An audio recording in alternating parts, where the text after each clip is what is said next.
कंचन के बेटे ऋषि की शादी कहीं नहीं हो रही थी। एक तो ऋषि मोटा, ऊपर से कमाई भी कोई खास नहीं। लेकिन कंचन को तो शौक था मॉडर्न बहू लाने का, और उसे एक दिन ऐसी लड़की मिल भी जाती है। हमें तो आपका ऋषि बहुत पसंद है, लेकिन मैं आपको साफ साफ बता देती हूँ, मेरी बेटी के शौक थोड़े से अलग है बहन जी। अरे बहन, हमें सब पसंद है। आपकी प्रियंका जैसी लड़की की तलाश मुझे कब से थी। जींस पहनकर अंग्रेजी में गिटर पिटर बोला करे। अरे बहन जरा सुन तो लो, मेरी बेटी के शौक क्या क्या है। अरे नहीं नहीं बहन, बस लड़की को देख लिया तो सब कुछ देख लिया। आप ना शादी की तैयारी करो, और वो जरा सामान की लिस्ट भी दी है ना मैंने। हाँ बहन जी, सारा सामान शादी से एक दिन पहले ही आपके दरवाजे आ जाएगा। मजा आ गया, मजा आ गया। अब तो बस आप शादी की तैयारी करो। प्रियंका के माता पिता के जाने के बाद कंचन का पति उससे कहता है, अरे भाग्यवान, तुम तो कुछ ज्यादा ही जल्दी दिखा रही थी शादी की। अरे बोलने तो देती, लड़की की माँ क्या बोलना चाह रही थी। अरे आप चुप रहिए जी, कुछ पता भी है आपको, बस मुफ्त में बोले जा रहे हैं। मेरी दोस्त शशि की बहू देखी, लंबी पतली और पढ़ी लिखी, हजारों में कमाई और संस्कारी भी। अरे पर जब वो मेरी बहू देखेगी तो जल भुन जाएगी। लेकिन तुम तो शादी ऋषि के लिए कर रही हो ना, या शशि के लिए? तुम्हारा लड़का कुछ कमाता भी नहीं है, और शरीर भी भगवान की दुआ से फूलता ही जा रहा है। फिर बोले आप हैं? फिर बोले आप? मैंने कहा ना, प्रियंका जैसी जींस पहनकर अंग्रेजी झाड़ने वाली बहू किस्मत वालों को ही मिलती है। चुप रहिए आप। पति के लाख कहने पर भी कंचन ऋषि की शादी प्रियंका से करवा देती है। लेकिन प्रियंका जैसे ही घर में आती है, वैसे ही जोर जोर से चिल्लाकर नाचने लगती है। आज मेरे यार की शादी है, आज मेरे यार की शादी है। अरे नाचो मां नाचो। आज मेरे यार की शादी है। कंचन, उसका पति और ऋषि ये देखकर हैरान रह जाते हैं। लग रहा है बहू को शादी की बड़ी खुशी है। हाँ हाँ, बहू क्यों नहीं, हम भी नाचेंगे। अरे नाचो नाचो जी, मुंह क्या देख रहे हो, चलो चलो नाचो, बहू कह रही है। कंचन ये कहकर प्रियंका के साथ नाचने लगती है। ऋषि और उसके पिता वहां से चले जाते हैं। अगले दिन कंचन अपनी सहेलियों को प्रियंका से मिलवाने के लिए घर बुलाती है, जहाँ शशि भी आती है। अरे शशि, कैसी हो? मैं ना तुम्हें प्रियंका से मिलवाती हूँ। अरे सच में बहुत ही एडवांस सोच की लड़की है। कितने मॉडर्न ख्यालात है उसके, पता है तुम्हें? अरे हाँ कंचन, जरूर। बच्चों की शादी अच्छी ही होनी चाहिए, और वैसे भी तुझे तो शुरू से ही ऊंचे ख्याल की बहू चाहिए थी। तभी कंचन की सहेली कहती है, अरे कंचन, बुलाओ ना प्रियंका को, हम भी मिल ले। अरे बहू प्रियंका, जरा बाहर तो आना। कई बार आवाज देने के बाद भी प्रियंका बाहर नहीं आती है, तो कंचन को बुरा लग जाता है। वो उसे लेकर बाहर आती है, लेकिन ये क्या, प्रियंका लड़खड़ाती हुई बाहर आती है और उसके हाथ में शराब की बोतल होती है। हालांकि शराब पीना स्वास्थ्य के लिए हानिकारक होता है और ये हमारी किडनी के लिए बहुत ही खतरनाक है, लेकिन कंचन की बहू प्रियंका पूरे नशे में होती है। अरे इतने सारे लोग। ये कहकर वो शशि के पास जाती है। आंटी जी, पत्ते खेलेंगी, पत्ते। अरे दूर हो, दूर हो, तुम्हारे मुंह से तो शराब की बदबू आ रही है। अरे कंचन, माना तुम्हें मॉडर्न बहू चाहिए, लेकिन आधुनिकता का मतलब ये तो नहीं ना। बुरा ना मानना कंचन, तुम्हें पता था कि तुम्हारे बेटे की कमाई और शरीर दोनों ही ठीक नहीं है, तो तुम्हें उसी हिसाब की लड़की से शादी करवानी चाहिए थी।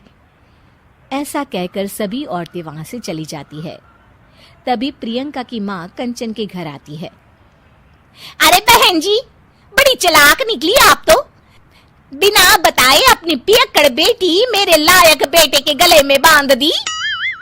आय हाय, बड़ी आई बिना बताए। उस दिन जब मैं ये बात बता रही थी तो तुम तो सुनने को भी तैयार नहीं थी। अब भुगतो तुम। ये कहकर वो वहां से वापस चली जाती है। सबके जाने के बाद कंचन अपना सर पकड़ लेती है। हाय रे, आधुनिकता की अंधी दौड़ में मैं अपनी संस्कृति ही भूल बैठी थी। अब तो राम ही बचाए मुझे। दिव्या को देखने लड़के वाले आए हैं, लेकिन उनकी बातों से लग रहा है कि वो लंबी लंबी फेंक रहे हैं। हमारे यहाँ 5 कार हैं, 7 बाइक्स हैं, फिर भी हम बस से आए हैं। वो क्या है ना कि हमें दिखावे का बिल्कुल शौक नहीं है। बड़ा नेक ख्याल है बेटा। लेकिन खुद की गाड़ी में बैठना दिखावा थोड़ी ना होता है। अरे हम दिल्ली से आए हैं, वहाँ पोल्यूशन बहुत है ना, तो हम गाड़ी में नहीं निकलते हैं। हाँ, ये उससे भी बड़ा नेक ख्याल है बेटा। लेकिन अगर आपको पोल्यूशन की इतनी चिंता है तो घर में 5 कार और 7 बाइक क्यों रखी है? अरे इतने पैसे हैं, फुर्सत में क्या करेंगे, कुछ ना कुछ खरीद लेते हैं।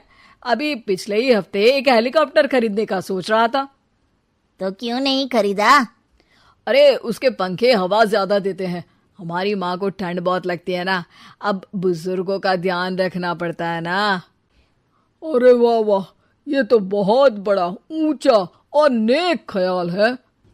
हम कैसे मान ले कि ये लोग झूठ नहीं बोल रहे हैं?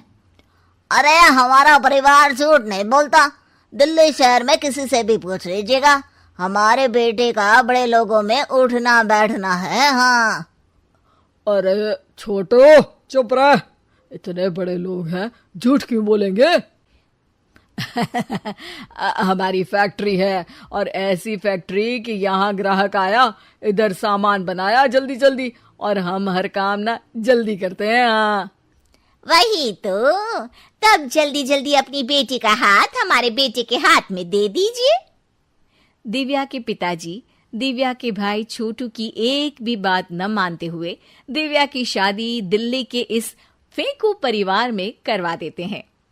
जब दिव्या ससुराल पहुंचती है तब आपकी कार्स और बाइक्स कहाँ है? मुझे बाहर जाना था किसी काम से। कार और बाइक्स? कौन सी कार और बाइक्स? अरे जब आप मुझे देखने आए थे तो कहा था ना कि आपके यहाँ 5 कार्स हैं और 7 बाइक्स हैं। हाँ हाँ, उस दिन थी, आज नहीं है। है? आज कहाँ गई? अरे जिनकी थी वो ले गए। मतलब वो आपकी नहीं थी? आपने तो कहा था हमारे घर पर है। हाँ घर पर थी, बाबूजी का एक पार्ट टाइम काम है, कार और बाइक धोने का। उस दिन घर पे 5 कार और 7 बाइक्स थी तो बोल दिया था। अरे झूठ थोड़ी ना बोला है, जैसा था वैसा बोल दिया। और वो हेलीकॉप्टर खरीदने वाली बात, वो झूठ थी क्या? अरे बिल्कुल नहीं, शहर में एक नई कंपनी आई है पंखे की, जिसके पंखे बड़े हैं, कंपनी का नाम हेलीकॉप्टर रखा है। जब लेने गए तो हवा बहुत तेज फेंक रहा था, तो माँ ने बोला ठंडी लगेगी बेटा। वैसे भी दिल्ली में ठंड ज्यादा होती है ना। झूठ कहाँ बोला मैंने, जैसा था वैसा बोल दिया। हे भगवान, और वो फैक्ट्री वाली बात, इधर ग्राहक आया उधर सामान तैयार। अरे वो भी तो बिल्कुल सही है, मेरा ना पानी पूरी का ठेला है, इधर ग्राहक आता है उधर पानी पूरी बना देता हूँ। अरे झूठ कहाँ बोला, जैसा था वैसा बोल दिया। हे राम, मेरे तो कर्म फूट गए।